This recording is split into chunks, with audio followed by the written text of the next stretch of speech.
For one final time, hello and welcome back to the Premier League. We have one game left and it's the decider match to see who goes through in second place, joining Snoot to represent at the season finals. Joining me on the desk now is the two angels of StarCraft. We have Sam and James. Welcome to the desk, James. You've been doing an excellent job commentating so far. You love it back there. You hardly ever come out and hang with us. I know, I've been relegated. I'm always there. I'm always locked in the box. I'm like relegated Funker. Or promoted? Depending on how you want to look at it. You can go either way. I do like to consider the desk the A-team. Now Sam's joined us. No? Yeah. You can just leave it, that's fine. We can be the A-team, we can be the Blues Brothers, like you said yesterday. And you are the Angels now in your white shirts, man. I'm the devil next to both of you. We can be anything you want us to be, Sean. That's right, and right now I need you to talk about Elazer, our 17-year-old Polish player who just comes off a back loss versus Snoot, but is confident overall in this group. And I spoke to him upstairs again. We'll keep it a little bit to the quiet end. He really wants to play this match right now against Hitman. He's loving it. He spoke earlier and he's like, you know what? I'm going to smash this kid. He did say that.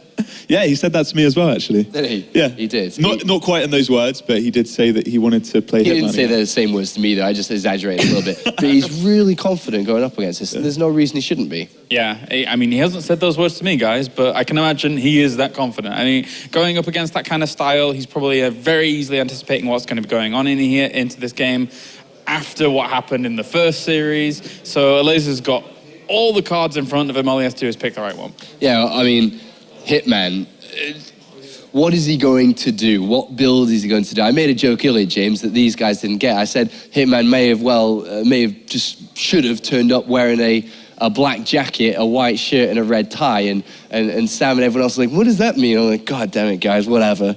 But what do you think he's going to do? I mean, we saw how crazy he was in the first series. He's got to do it again.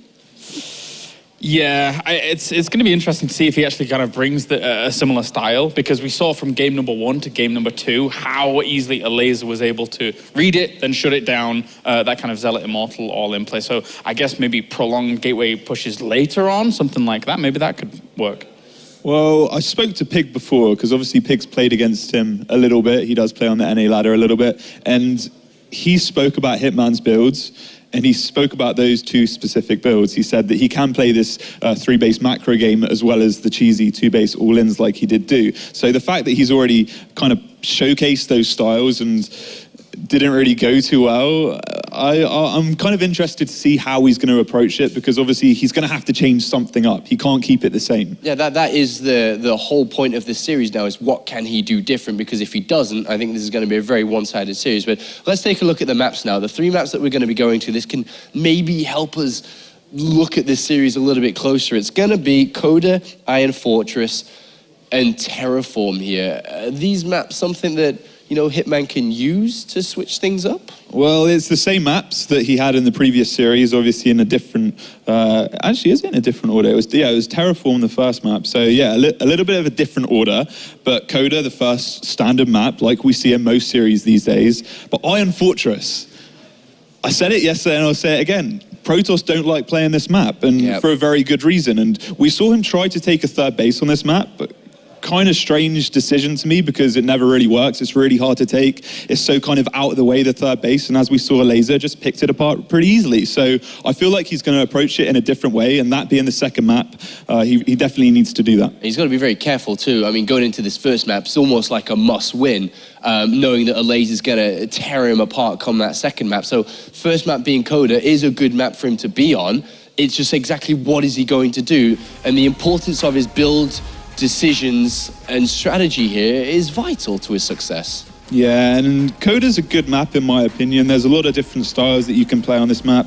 You can do the 2-base all-ins like we did see him attempt, but you can also play the standard macro games, and it's pretty easy to do so. You can go up to 3 bases comfortably, and you can play the longer drawn-out games. And like I said before, he can play that style. So whether he brings it out in this opening map, we're yet to see, but I think it would be a good choice. What are your final thoughts then on this series, James, before we do the inevitable predictions?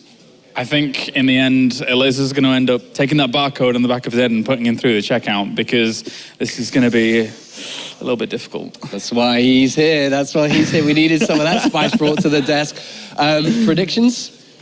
2-0 to Elazer. All right, mean and keen, Kalaris is. Yeah, I'm going to go 2-0 to Elazer as well. I don't feel like Elazer's going to make the mistakes that he made in the first series, and it's going to be pretty easy. You brutal Brits over there, two of you. I guess I can join in as well on that. But I think you guys may be right on this one. We'll find out, right? Because we've got to go to the contra team to decide who is going to Poland to join Snoot. Thank you for the analysis, boys. We are about to find out. Can Hitman change it up? Can he find a way? Can he pull a new trick out of his magic bag and find a way to stop Elazer from getting to those Polish finals? Elazer's got his heart set on it. But, I mean, we saw he kind of stepped it up after that first game of the day and just crushed through Hitman. Do you think Hitman can change it up enough to make this series a little bit different? Nope. No, I don't think he's going to be playing too differently than what we saw from him. He's definitely going to be through aggression here that I think he's going to be trying to find success. All right, maybe trying to pick something else out of his bag of tricks. We are going to find out very soon as we go into Coda for Game 1 in this rematch. It is the deciding match, a very important match for this Polish player over here. He has his eyes set on it. He is Elazer. Representing Team Extreme Supremacy, and with absolutely blazing fast APM. He's going to be going up against this guy over here, a mysterious player from North America. He's finally unveiled himself at this event, knocking out Jim earlier. It is Hitman. Hitman, who by the look of things wants to keep it very real here, very Protoss. Gotta keep it real, man. That series. I mean, he's going for that quick proxy by the look of things. Now, I am curious, is it going to be a double gate? Because sometimes Hitman, he actually builds a few probes behind this and goes for like a cannon forge at home, but I think he does that off a few more probes. Yeah, usually when you go for like this fast a probe across the map, I think you're almost always going to want to go for a double gate, but he starts the probe behind it, so... He sometimes does do the version where he builds a second pylon at home, and then he just like goes into Forge, and he does like a cannon and Zealot Rush. To build a second pylon at home, can he just make the Forge here if you wanted to get it? Can proxy the Forge as well, actually. It's even more all-in if you do that, but you do have time to get a cannon up at home. So well, I mean, it is Hitman. Yeah, I mean, it's Hitman, but it's a crazy build, whatever he's got in plan. We're about to find out very soon. 150 minerals, and he does go proxy Forge as well. This is a very crazy aggressive build, but Elazer's already gone for a pool first.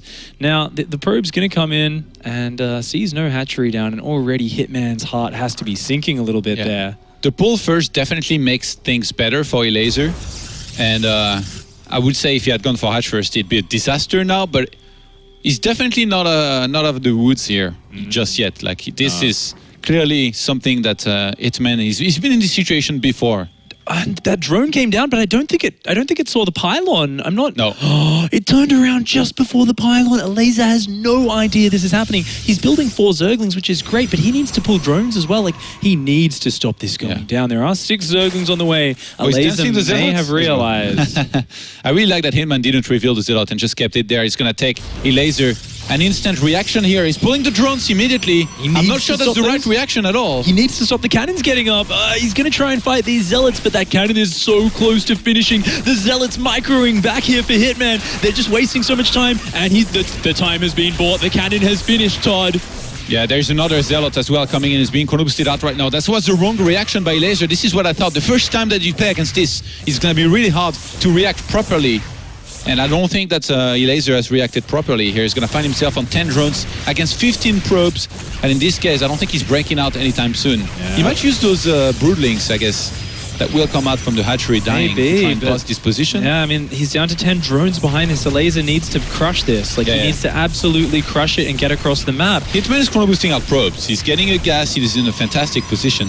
Oh, He's only building his pylon in his main base, though, so if Elazer can break out, maybe he can do this. Oh, focusing on the queen here is Hitman, and he's going to kill all the Zerglings as well. Wow, maintains the position. This is disastrous for Elazer. Elazer has no economy to fall back on. He has nothing to do but try and engage this, but those Zealots are going to make mincemeat out of those Zerglings. Yeah, that's 10 drones to 19 probes here. Elazer behind this is getting a lot of Zerglings, but having lost his queen, he's not going to have any more injects. He's not going to be getting speed anytime soon. He's just broke. He's going to have those links basically to try and make something happen with, but there's still a cannon up.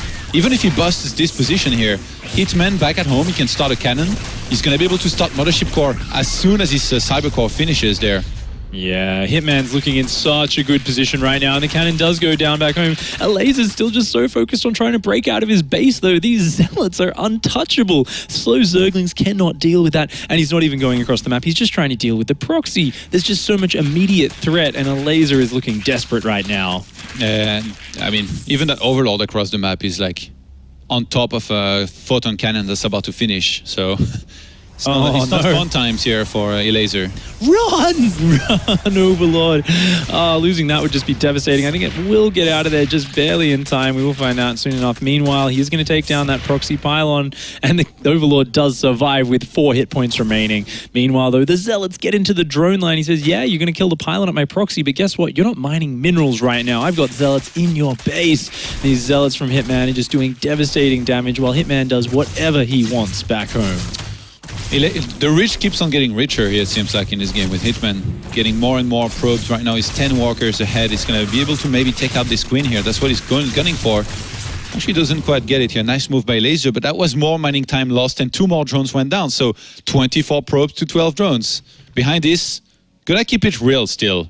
Here is Hitman with 4 more gateways on the way. So just a casual North American 5-gate here. It's going to be on the menu. 5-gate, just, hitting you at about 9 minutes into the game. Yeah. Pretty standard stuff. But it's actually even more funny that he already had one gate out on the map. So he made 5 more gates. Oh my, the Mothership Core, realizing the Queen has red HP, it's going to come in here and just destroy the main mineral line of Elazer. Elazer has to be so annoyed right now. This is so frustrating to deal with him. And the only unit he has that can shoot up goes down. His other Queen isn't even halfway done. Look at this, he's trying to micro his drones desperately, but Hitman, this is basically a checkmate at this point. He is just obliterating Elazer's economy. If Zerg Hell was a real thing, I think Elazer's definitely in it right now. Everything has gone bad. An eternity of just sitting there trying to micro drones versus a Mothership Core and no anti-air. This is such a hard situation. He missed that pylon as well that's being made across the map. Not that it will matter anyway, because that Mothership Core is killing him by itself, but Hitman's going to be able to start warping in units right across the map here.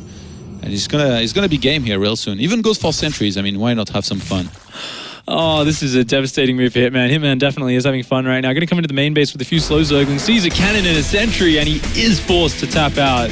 GG. And the smirk appears on Hitman's face right on cue. He knows he's just pulled one over on the ever-confident, the audacious Elazer. A cheeser smirk here. The cheeser smirk. I mean, it's so much more satisfying. It's like this one. I had like this one friend. Every time somebody bought him a meal, he always said the same thing. He was like, "Oh, this food tastes so much better when somebody pays for it." And in this case, Hitman, winning in StarCraft feels so much better when he's through some of these very special builds that he seems to have developed for himself here, and does really well with. Yeah, I mean, you can see Elazer's taking that loss quite hard. And you've got to, after that. You're expecting this guy to be cheesy. You're saying before the match, I'm going to smash this guy. I'm ready for this cheese. I'm ready for this aggression. And it's so harsh to go down. When you've opened up with a safe pool first build like that and to die, and he really has to get his head straight. Because if we think back to how that rush started off, Todd, you can remember he didn't spot the pylon going down. If he spotted it straight away, he could have bought time. He could have brought down drones with his first 6 Zerglings, and he could have shut it down very easily. Yeah, definitely. When you see this late, I don't think that pulling drones is the right reaction, especially when there was already like 2 Zealots in position and the cannons were being so close to finishing already. Hitman actually joins the lobby and types a heart. Oh, yeah, a little bit of attitude coming out of him, of course. And you can see his lack of a mouse pad there, which is very unique for a player to use. But, his first time here in WCS, he's already eliminated a guy who's been in Premier League, I believe, 6 times in Gym. He's now here in the deciding match, and if he wins this next game, he goes through to the Poland finals. He goes through in second place behind Snoot, and he eliminates a player who a lot of us have been looking forward to seeing great things from. Yeah. This is Elazer. This is his strongest matchup, and he's going to have to pull something big out as we do go into our next game on Iron Fortress in just a moment. The map definitely should favor Elazer here if he was to not die early on to some kind of cheeky build. But he being Iron Fortress, I mean, we've seen how Hitman can try and mix it up, and if he was to go for another one of those builds, it could be as deadly as what we just saw. This is going to be a tricky one. Hitman still has the pressure on him. He still needs to bring out something new. He's one map away from progressing to those Poland finals. Elazer there, though, is in his path. And speaking of the man himself, spawning here in the bottom left-hand side of Iron Fortress, the Poland representative, the young up-and-coming Zerg, it is Elazer.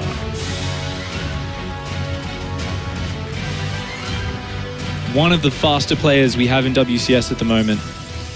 And he has to get through one of the most mysterious, one of the craziest players out there, one of the guys with the most unique builds.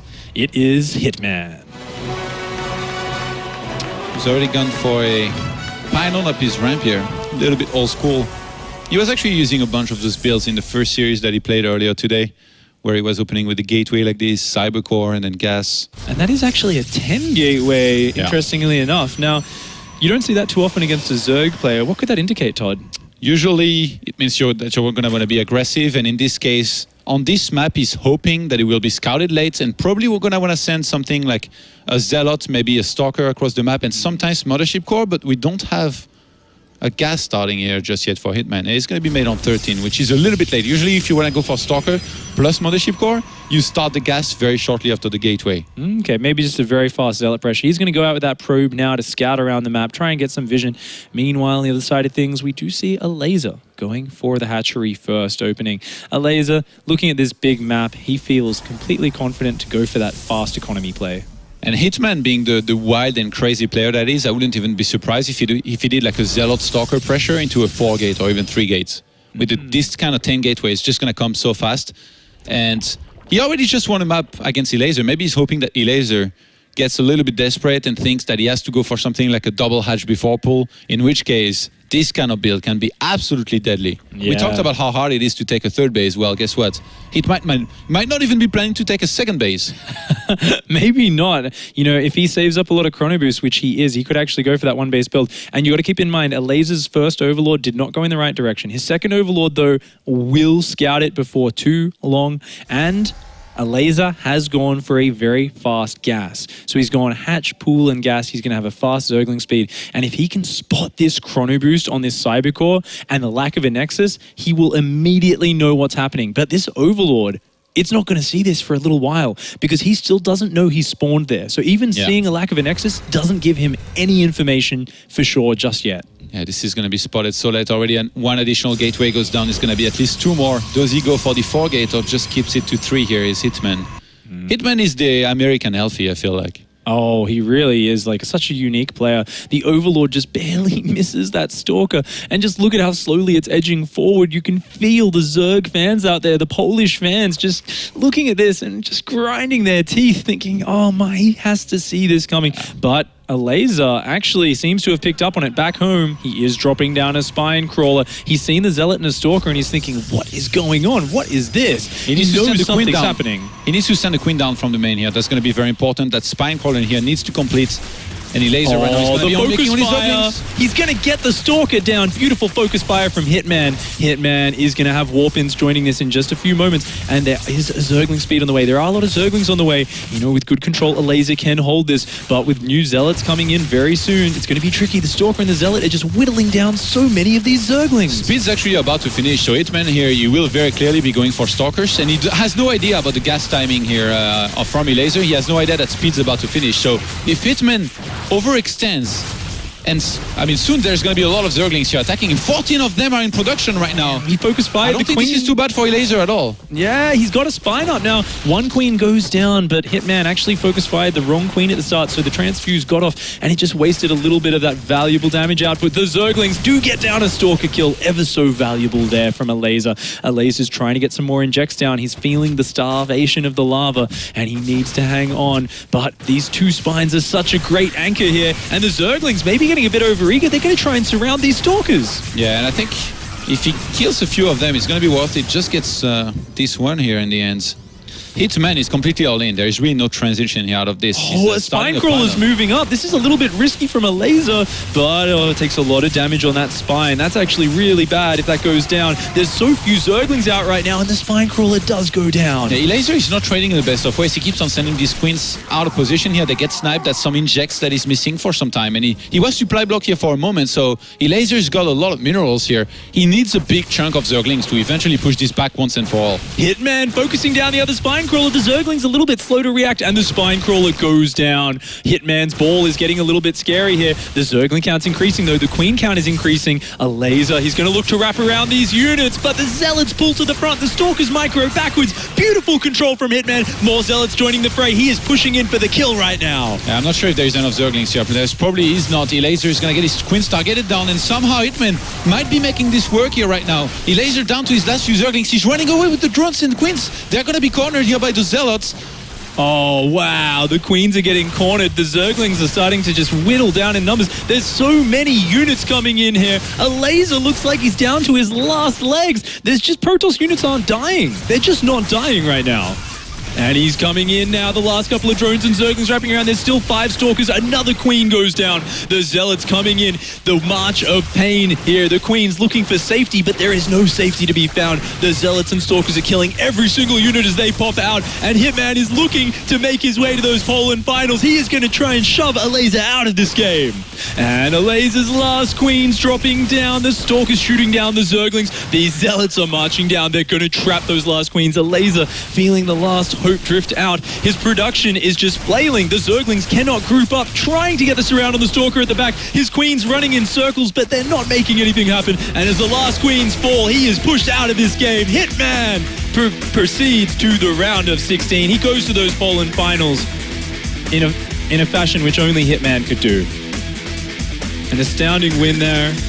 Does go to get that handshake. Hitman playing the sneakiest of builds, the cleverest of builds, really understanding how to take advantage of that big map, playing the odds and taking advantage of them in decisive fashion. He really tricked Elazer here. Elazer, even though he realized what was happening before it actually hit, it was too late already, kind of. And I do think there was a way he would have been able to hold it if he had managed the situation properly, but this is the kind of build that you never face unless you somehow meet Elfie a bunch of times on ladder and he's feeling like using this build. It's very hard to get practice against this kind of build. So Absolutely. The one time that you play against it, it almost feels as if the first time you play against it, you're going to be making enough mistakes to lose against it usually. Exactly. And how unfortunate for Elazer to have had to face this here in the decisive game. Those nerves running through your system, it's such a hard spot, but Hitman does go through. Let's go over to the analysis desk and let's hear from the man himself.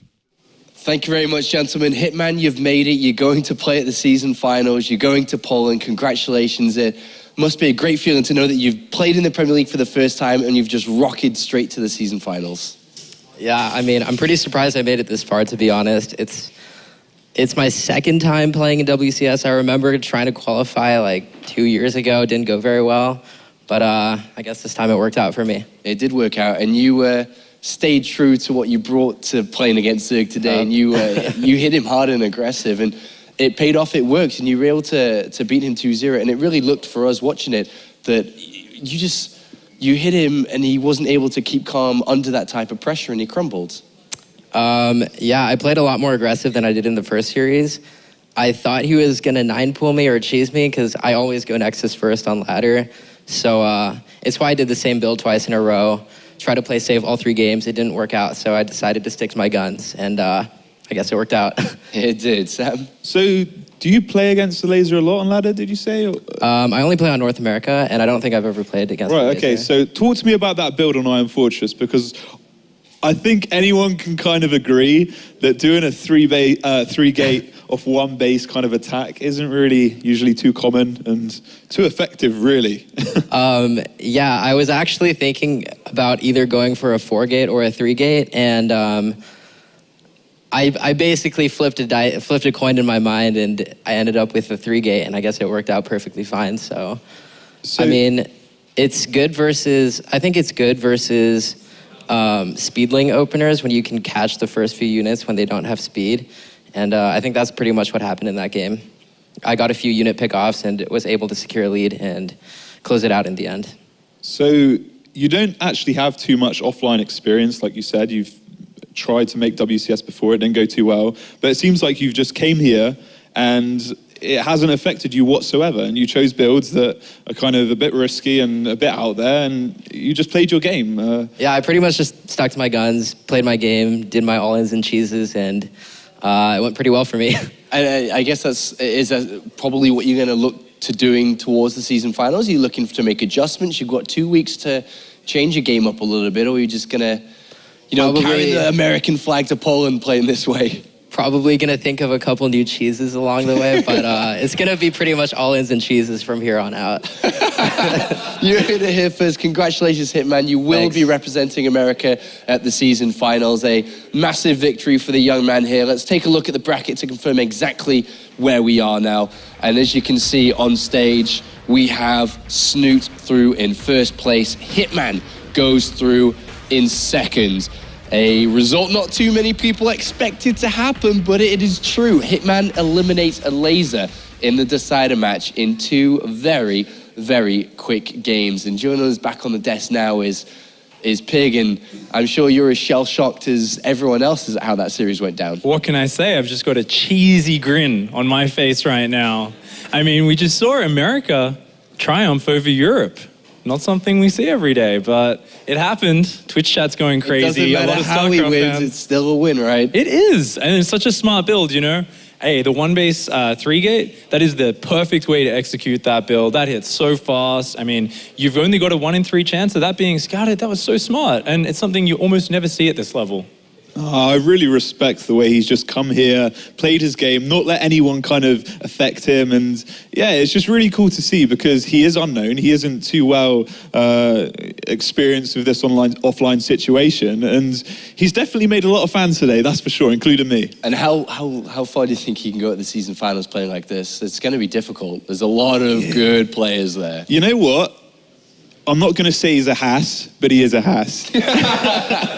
He's not afraid to do what he's best at, and it works for him today. And it's no easy feat making it to the round of 16 in WCS, that's for sure. So obviously the level of competition is going to be a lot higher, and I'm sure the players there will have studied him, especially these series that he played today. So I'm sure that they're going to be a lot more prepared than maybe Elazer was. So it's going to be a lot harder, but like he said, he's going to bring some new cheeses. So I'm excited to see him play. All right, thank you very much, gentlemen. It's been excellent working alongside you today. Thank you for everyone tuning in here on twitch.tv, and thank you everyone who joined us here in the ESL studios as well. That's us done for today, but we'll be back tomorrow, the same time, same place, to continue our journey to the season finals. We have 2 positions open. Who's going to be taking it tomorrow?